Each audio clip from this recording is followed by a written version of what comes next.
that song, so thanks for giving it a shot. It's okay. Everything is practice.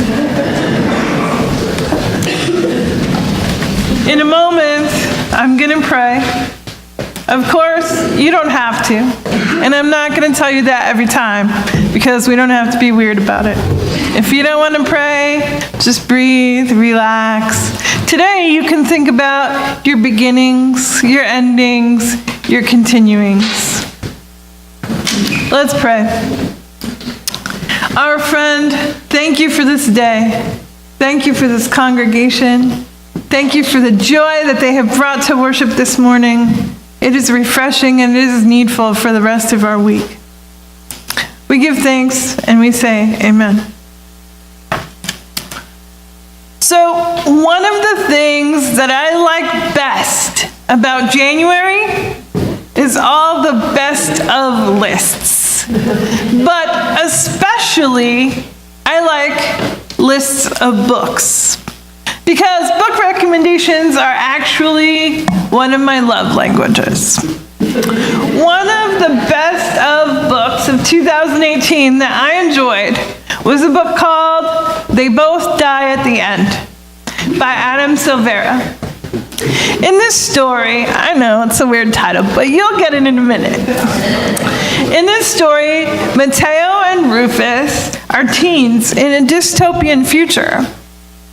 And in this future, in this society, on the day in which everyone is going to die, they get a special alert, like an Amber Alert or a hurricane alert. The alert is meant to allow people to spend their last day intentionally and meaningfully. Mateo and Rufus reach out to each other for friendship on their last day, which is called an end day in the story. The story that unfolds between them and the people they love reminds me of the precarious difficulty of life. Pima Chodron put it this way: things falling apart is a kind of healing. We think that the point is to pass the test or overcome the problem. But the truth is that things don't really get solved. They come together and they fall apart again.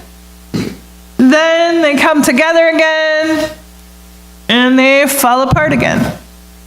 It's just like that. The healing comes from letting there be room for all of it. For grief, for relief, for misery, for joy. That idea that life isn't perfect and people experience cycles of things coming apart and coming back together is a source of resilience. On his end day, Mateo realizes something important. I've always been a super fan, he says, of mourning. I follow several Facebook pages about mornings in other cities. Good morning, San Francisco! And countries. Good morning, India! And no matter the time of day, in my feed, there are pictures of glowing buildings, breakfast, and people beginning their lives. There's newness that comes with the rising sun.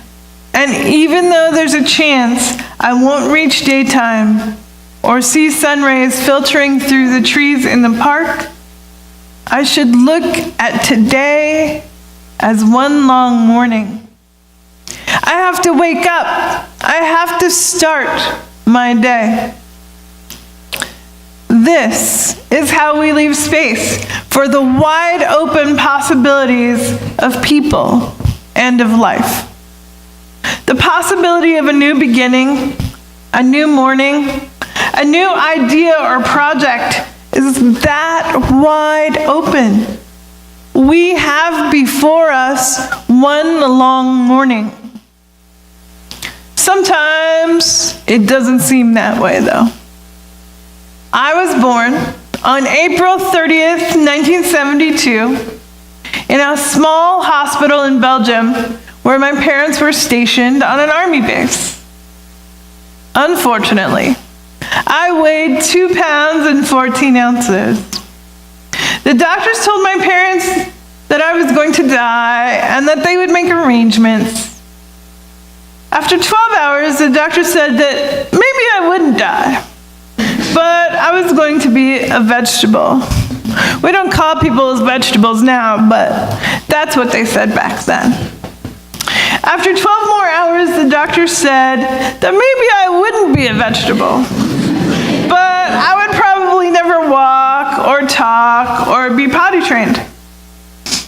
After 12 more hours, the doctor said that I would probably be severely intellectually disabled and might someday be able to work in sheltered employment. This was definitely a moment for my parents when things fell apart. And things came back together. My mother says that I taught myself how to read when I was 3. This is the beginning of my love of words. Eventually, I would become a teacher of languages, English and Spanish. I would become a lawyer, learning stories of law and applying words and ideas to complex problems. But in that early beginning, when they had before them one long morning, my parents encountered one more unexpected challenge. My mother noticed that my arms and legs were very stiff. And after visiting doctors and specialists, my parents received the news that I have cerebral palsy. Cerebral palsy is caused when the brain cells responsible for muscle control or movement either fail to develop or they die as a result of injury like lack of oxygen during the birth process. Sometimes people get it confused with other conditions that are more aggressive, but depending on the kind of cerebral palsy, it can be a stable condition that doesn't shorten a person's life.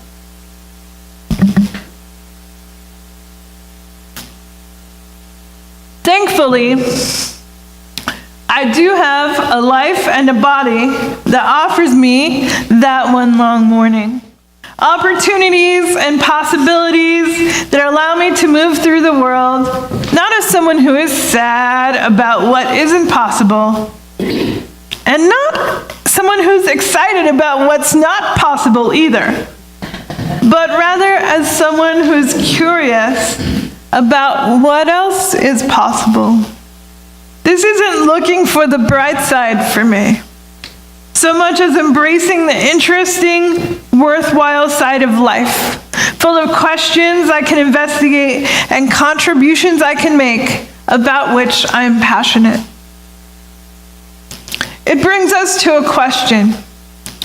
Who is a person possessed of inherent worth and dignity? While cerebral palsy has some presenting challenges, it also has left some room for important things. One is that having cerebral palsy allows me to ask that question. Who is a person possessed of inherent worth and dignity? Even though Unitarian Universalism repeats these words often, the living practice of this idea is more complicated than it first seems. Sometimes people ask me what led me to become a minister. This is one of the elements of my mission, to proclaim and affirm that everybody, and indeed every body, has built-in value and is a vessel for honor and respect. One of the possibilities of this new year, but also the possibility of being your sabbatical minister, is that we practice together, offering ourselves and others experiences that acknowledge their value, as well as treating ourselves and them with honor and respect.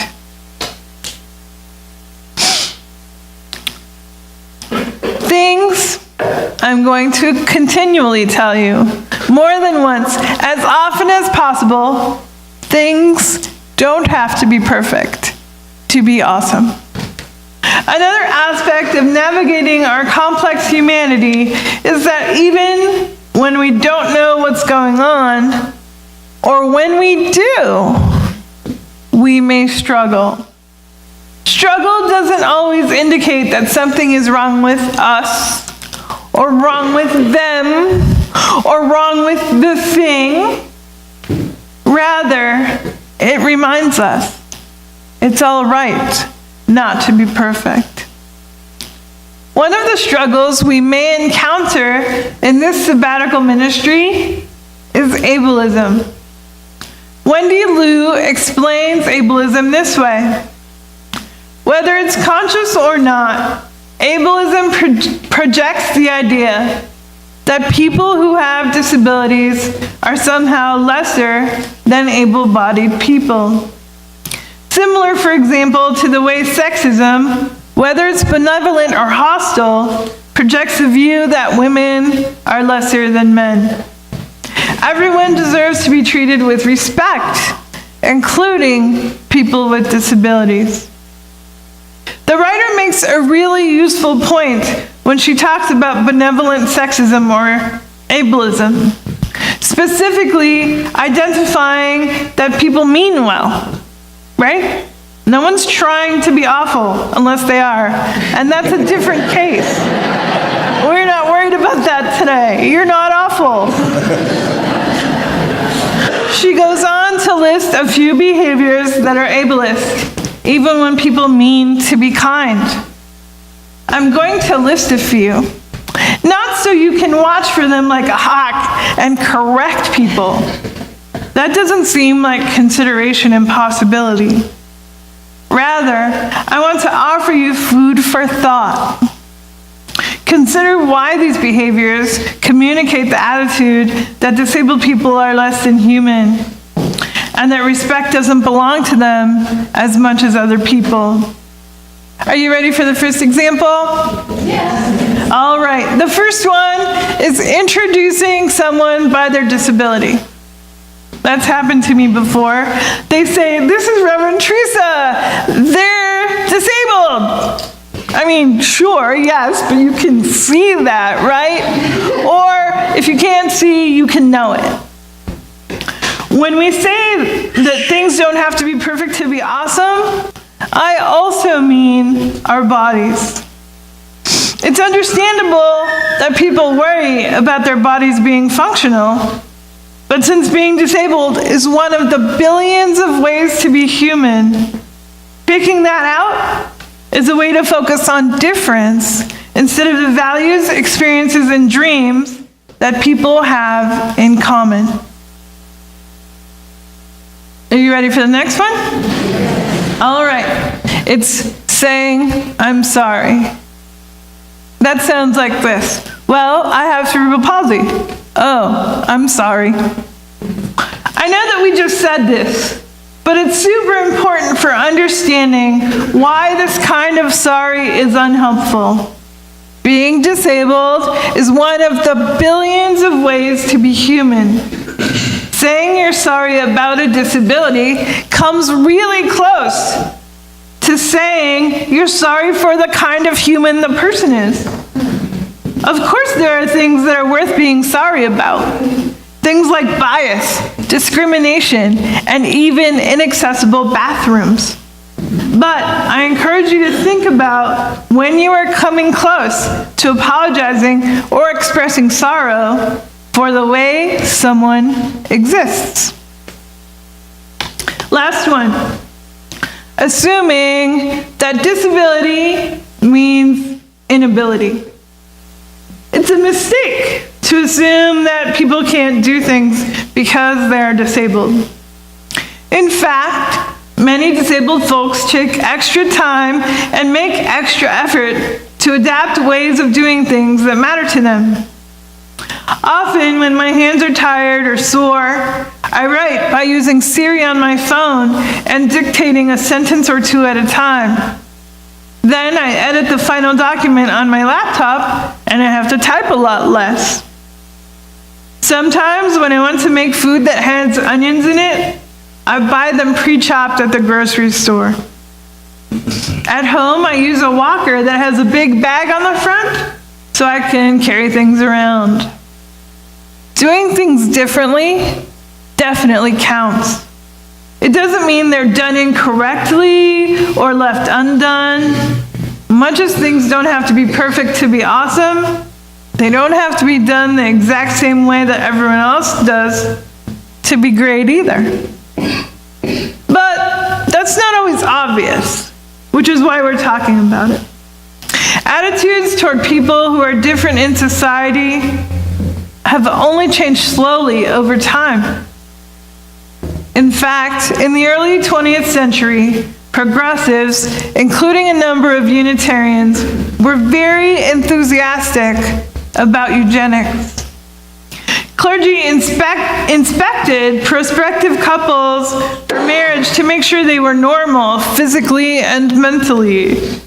The great Unitarian activist John Haynes Holmes encouraged his fellow ministers in the Liberal Ministers Association of New York this way: to perform nothing but healthy marriages for the conservation of the normal family, so that in the interest of improving society, defectives did not propagate. It's actually really hard to talk about.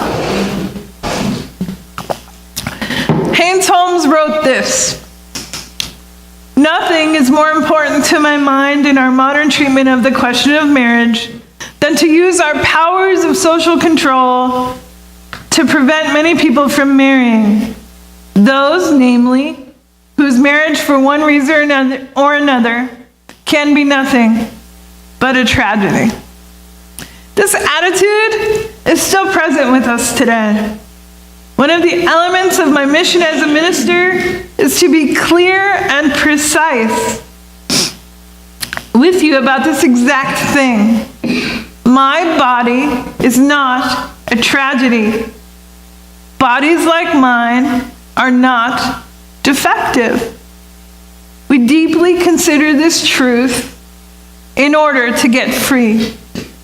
What I want you to additionally understand is that my body is the site of my liberation, and yours can be as well.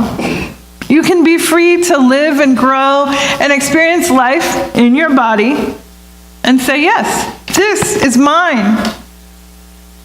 Jess Baker frames liberation this way: even though we do have enormous power over our thoughts and can change the way we view our bodies, therefore changing social norms, we still live in a world that challenges and actively attacks our power every single day.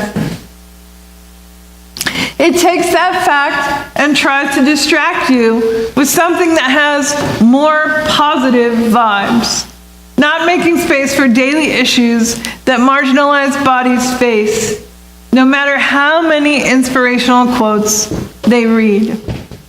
So, I'm not here to tell you to cheer up about your body or mine.